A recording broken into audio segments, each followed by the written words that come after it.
মহামান্য বাদশাহ। দীর্ঘজীবী হন। মাশাআল্লাহ মাশাআল্লাহ, দারুণ দারুণ। মহামান্য বাদশাহ, বাগদাদের ভবিষ্যৎ এত দূর এসে থামতে পারে না। সময় এসে গেছে, আমাদের এবার এই তেলকে ব্যবহার করতে হবে যাতে আমাদের বাগদাদের ব্যবসা অন্য দেশ পর্যন্ত পৌঁছয় আর বাগদাদের উন্নতি হয়। আর সেই জন্যে আমি মিশরের যাত্রার পরিকল্পনা আপনার সামনে রাখতে চাই। এই যাত্রাতে বাগদাদের যুবক যুবতীদের যোগদান করানো হবে আর তারা মিশর গিয়ে বাগদাদের নাম উজ্জ্বল করবে।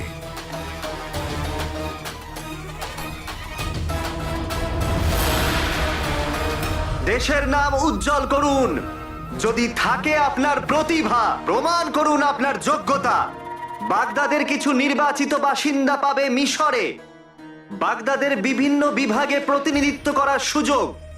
আর যাত্রা শেষ হবার পর প্রত্যেক প্রতিনিধি পাবে 1000 আসরফির পুরস্কার। 1000 হাজার সোনার আশারফি? শোনো শোনো শোনো, প্রতিভা থাকলে দেখিয়ে দাও নিজের যোগ্যতা। বেগম, 1000 সোনার আশারফি। মা, 1000 সোনার আশারফি বাবাকে বেচলেও পাবো না। একদমই পাবে না। কি বললি গাধার বাচ্চা? খবরদার, আমার ছেলের গায়ে হাত তুলেছ কি? ছাঁটার কাঠির মতো তোমার যে কোমর আছে সেটা বুঝেছ? বুঝলে? 1000 সোনার আশারফি?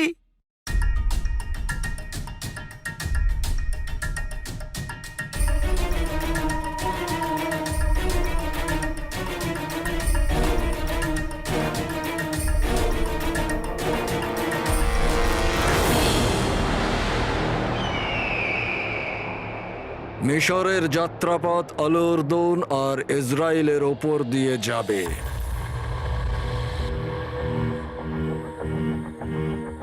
অন্যান্য দেশ বাগদাদের মশলা আর গালিচাকে খুব পছন্দ করে। আসলে মহামান্য বাদশাহ, আমাদের উদ্দেশ্য বাগদাদে উন্নয়নের জোয়ার মানুষের ঘরে ঘরে পৌঁছে যাক। আর এটা করতে গেলে আপনার অনুমতির প্রয়োজন। অতি উত্তম, অতি উত্তম। আপনি সত্যি বাগদাদের ওয়াজিরে আলা। ধন্যবাদ হুজুর।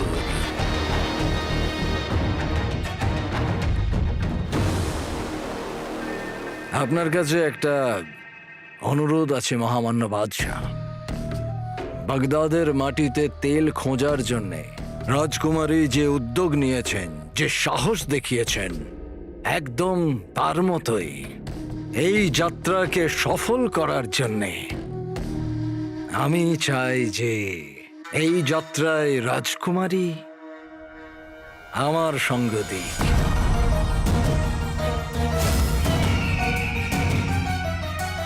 আপনি একদম ঠিক বলছেন ওয়াজিরে আলা।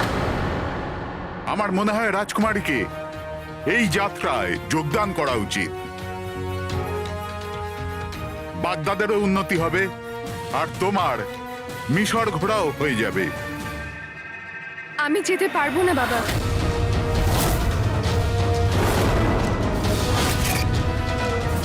জানিস, আমি মিশরের অনেক গল্প শুনেছি। সত্যি? হ্যাঁ, লোকে বলে মিশরে আকাশ ছোঁয়া মিশরীয় মিনার আছে, যাকে দেখার জন্য সব জায়গা থেকে লোক আসে। আমি তো বলি তোদের দুজনেরই সেখানে নাম দেওয়া উচিত। যতই হোক তোরা ইবন বতুতার বংশধর বলে কথা, যার বাগদাদের নাম উজ্জ্বল কর।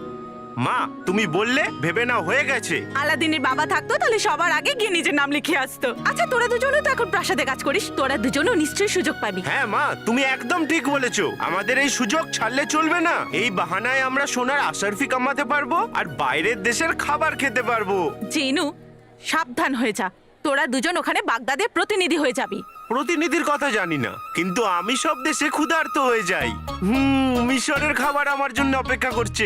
হ্যাঁ, সেই খাবারটা তোকেই বানিয়ে খেতে হবে। হ্যাঁ? প্রাসাদের রন্ধনশালায় কাজ যে করিস তুই। হ্যাঁ। কি হলো ভাই, তুমি কেন কিছু বলছো না? আমি চিনি ওকে, ও তো এখন মনে মনে সেখানে পৌঁছেও গেছে, তাই না? হ্যাঁ? না মা, আমি কোথাও যাচ্ছি না।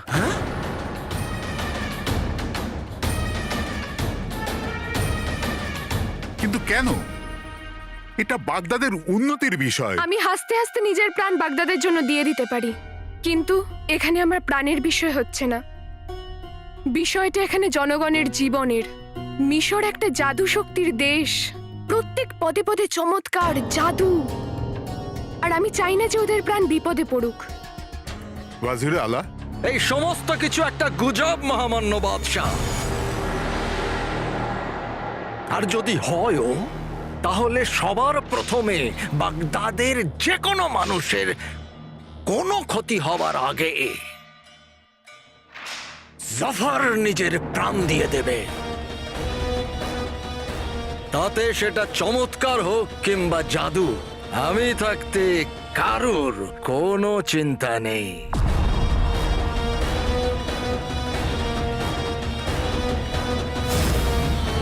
চিন্তা থাকলে শুধু আমাকে নিয়ে। আমি তোমার কথায় পূর্ণ সমর্থন করছি ওয়াজির আলা। সেই জন্য ওয়াজির আলার নেতৃত্বে এই যাত্রা মিশর যাবে। মহামান্য বাদশাহ,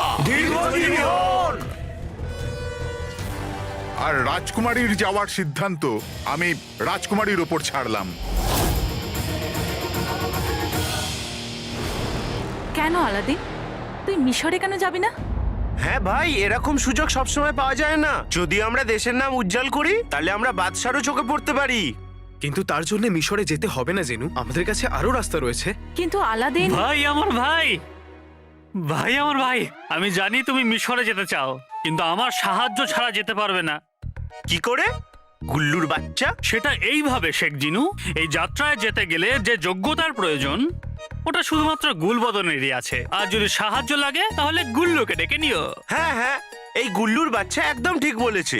মা, মিশরে যাওয়ার জন্য একটা গাধার তো দরকার হবেই, তাই আমরা গুল্লুকে সঙ্গে নিয়ে যাব। চিনু, শেখ জিনু, গাধাকে সেটা সময় বলবে।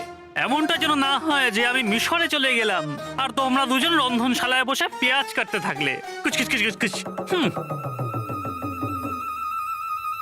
ভাই, বাগদাদের নামেই গাধা উজ্জ্বল করবে? এবার তো তোমায় যেতেই হবে। হ্যাঁ আলাদিন, চিনু ঠিক বলছে। হ্যাঁ। মা, আমি তোমাকে একা ছেড়ে কোথাও যাব না। আমাকে নিয়ে চিন্তা করিস না। ক্ষমা করো মা, কারণ এটাই আমার শেষ সিদ্ধান্ত। আমি জানি যে আপনি মিশরের সাথে হাত মেলাতে চান, কিন্তু দেশে বেঈমান থাকলে কোনো দেশের সাথে হাত মেলানো যায় না। আমাকে এখানে থেকেই গুফোকে ধরতে হবে। যতদিন ওই বেঈমান গুফোকে আমি না পাচ্ছি, আমি মিশরে যেতে পারবো না। যদি ও আংটির জিনের কাছে পৌঁছে যায়, তাহলে ও সব ধ্বংস করে দেবে, আর এটা আমি কিছুতেই হতে দেব না।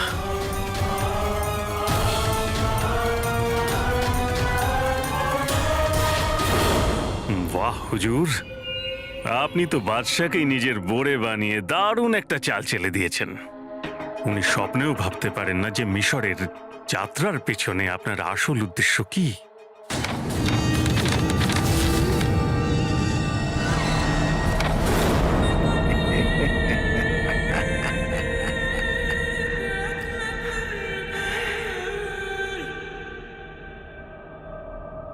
একবার ওই আংটির চিন আমার কবজায় চলে আসুক, তারপর আমার প্রিয় বাদশাহ আর তার প্রিয় রাজকুমারীকে তো যে কোনো সময় শেষ করে দেব। রাজকুমারীকে রাস্তা থেকে সরানো আপনার কাছে তো সাধারণ ব্যাপার। তাছাড়া ওই বোকা বাদশার বোকা জনগণ বাগদাদের প্রতিনিধি হওয়ার জন্য উৎসুক। তুমি জানো, এই যে ছোট লোক যারা হয় না, তাদের কাছে বড় বড় কথার অনেক দাম। হে আল্লাহ, ক্ষমা করো। এখন ওই বোকাগুলো তো আর জানে না যে আমি আংটির জিনের বদলে ওদের জাহরালের আগুনের মধ্যে ছুঁড়ে ফেলবো।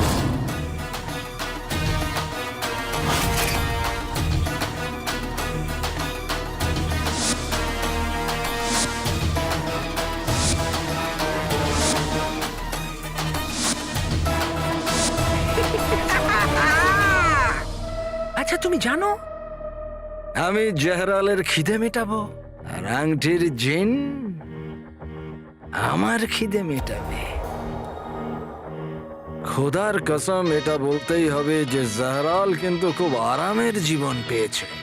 কিছু মানুষকে খাওয়ার পরে ও 15টা মুহূর্ত ঘুমোবে। বাহ, কি দারুণ জীবন ওর! শান্তির ঘুম। আর এই 15টা মুহূর্তে আমি সিন্ধুকটা খুলে আংটির জিনকে আয়ত্তে করব।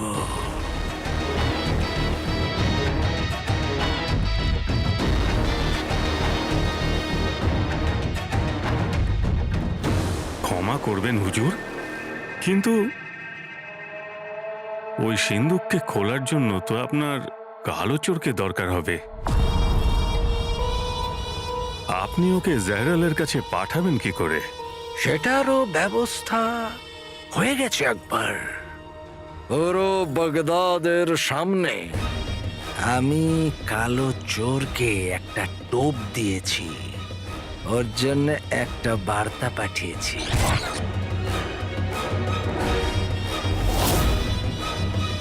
পুরো বাগদাদের সামনে? বুঝতে পারলাম না হুজুর।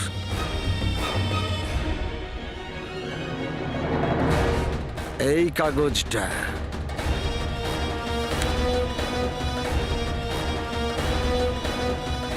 গুফর কালো চোরের উদ্দেশ্যে বার্তা।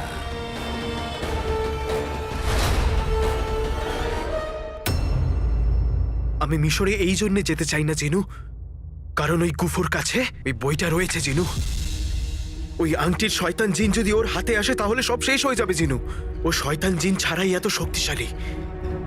আর যদি ওই আংটির জিন ওর হাতে লেগে যায় তাহলে ঈশ্বরই জানেন যে কি হবে, কত মানুষের যে ক্ষতি করবে।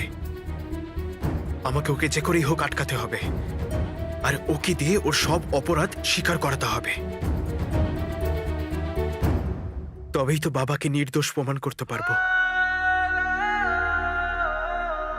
সেই জন্য আমি মিশরে যেতে পারবো না জিনু, পারবো না যেতে।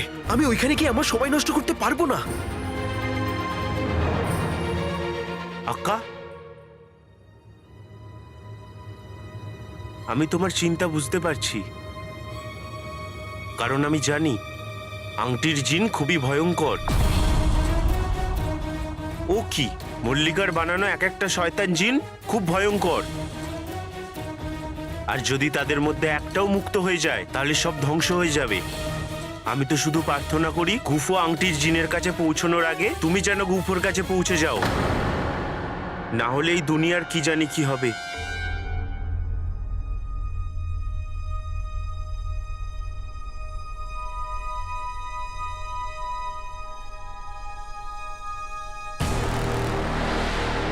জিনু, এর 4টে কোণায় এই চিহ্ন কিসের? চিহ্ন? এই যে 4 কোণে তুমি চিহ্নটা দেখছো, সেটা কোনো এমনি চিহ্ন নয়, এটা একটা বার্তা। কালো চোরের জন্য গুফর বার্তা লুকিয়ে আছে।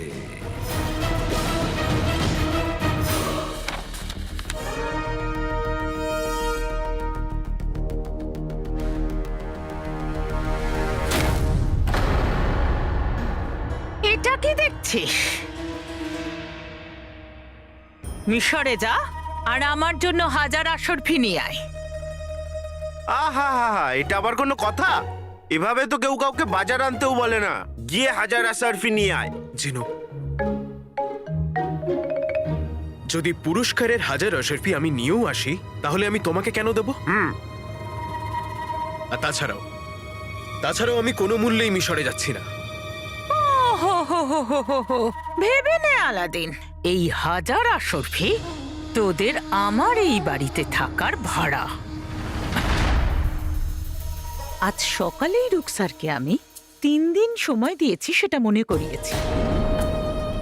যদি এই 3 দিনের মধ্যে তুই তোর বাবাকে নির্দোষ প্রমাণ না করতে পারিস, তাহলে তোদের এই ভাড়া বাড়িটা ছাড়তে হবে।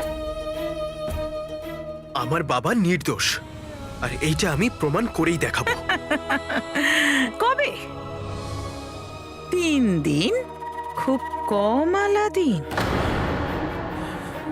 তাছাড়া নাজনীন মনে করলে এই সময়টা বাড়াতেও পারে, কিন্তু তার জন্য তোকে 1000 আশরফি আনতে হবে, নয়তো তুই, তোর অসুস্থ মা, তোর এই হাতির মতো ভাই, এরা সবাই এই বাড়ি থেকে বেরিয়ে যাবে। কাকি, ব্যাস শেখ জিনু, যখন ঘরের লোক কথা বলে না, তখন বাইরের লোককে কথা বলতে নেই। এটা অভদ্রতা। 1000 আশরফি আলাদিন, মিশর যাওয়ার জন্য তৈরি হ।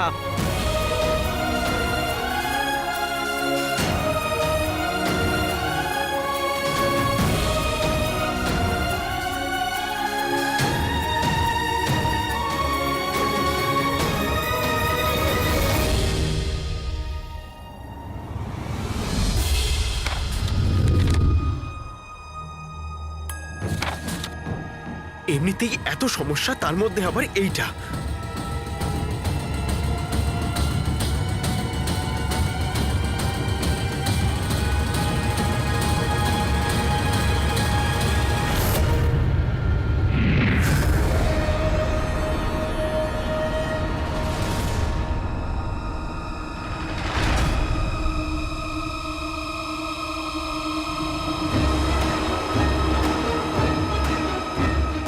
আমার এমন কেন মনে হচ্ছে যে এই চিহ্নগুলোর কোনো মানে রয়েছে?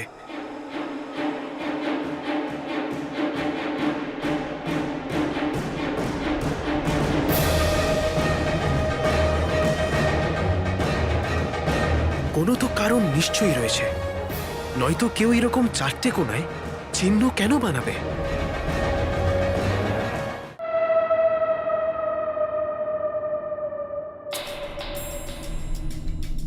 এই রকম কাগজ পুরো বাগদাদে ছড়িয়ে দেওয়া হয়েছে, আর নিশ্চয়ই যে কোনো একটা কাগজ আলোচর পর্যন্ত নিশ্চয়ই পৌঁছবে, আর ও নিশ্চয়ই আমার এই লুকিয়ে থাকা বার্তা দেখবে আর বুঝবেও।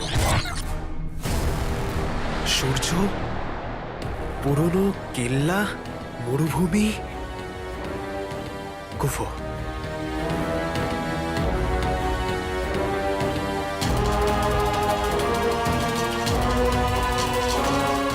এর মানে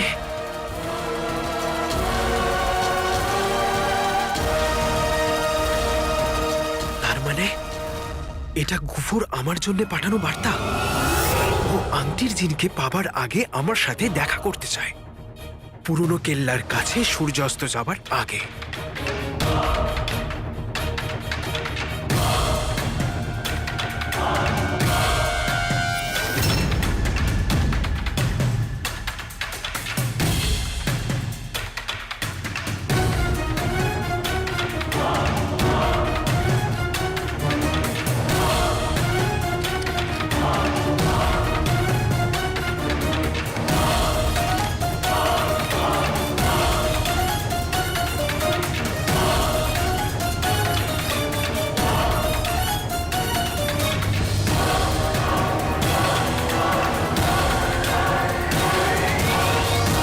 তাহলেই বলো, কেমন লাগলো আমার বার্তা?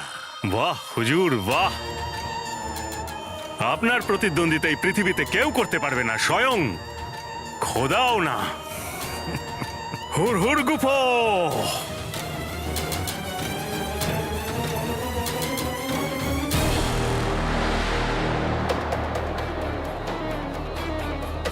যাক গেল, গুফো সবকটা কাগজেই এই চিহ্নটা বানিয়েছে, কারণ ও জানতো যে কালো চোর মানে আমি এই চিহ্নটার মানে বুঝতে পারবো। গুফোর এই নিমন্ত্রণ আমি গ্রহণ করলাম। আমিও তোমার সাথে দেখা করতে চাই। যুদ্ধ শুরু কালো চোর। আমি তোমার অপেক্ষায় থাকবো কালো চোর। এসো কখনো আমার ডেরাতে। গুফো আমার সাথে পুরনো কেল্লাতে সূর্যাস্ত যাবার আগে দেখা করতে চায়, কিন্তু কেন?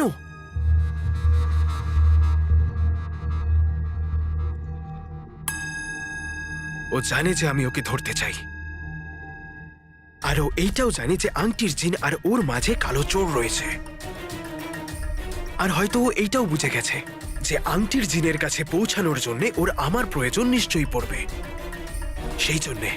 সেই জন্যে ওর ফাঁদে আমায় ফাঁসাতে চায়, ঠিক যেই রকম ও মীর কাকার সাথে করেছিল।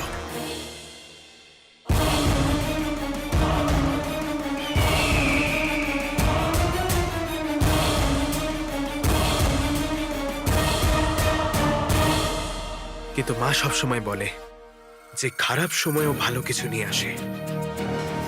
গুফোর এই বার্তা আমার জন্য একটা সুযোগ নিয়ে এসেছে। গুফো ফাঁদ নিশ্চয়ই পেতেছে, কিন্তু সেই ফাঁদে আমি নই, গুফো নিজেই ফাঁসবে।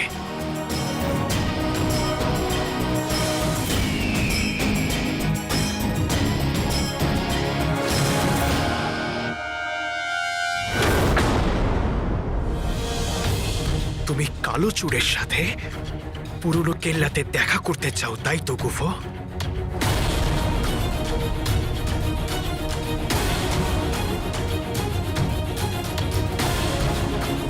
তাহলে কালো চোর তোমার কাছে নিশ্চয়ই আসবে, আর তোমাকে দিয়ে তোমার সব অপরাধ স্বীকারও করাবে।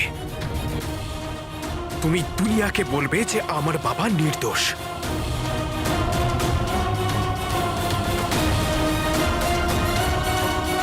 তুমি যতই চেষ্টা করে নাও গুফো, তুমি ওমারের ছেলেকে আটকাতে পারবে না। আমি তোমার কাছে আসছি গুফো।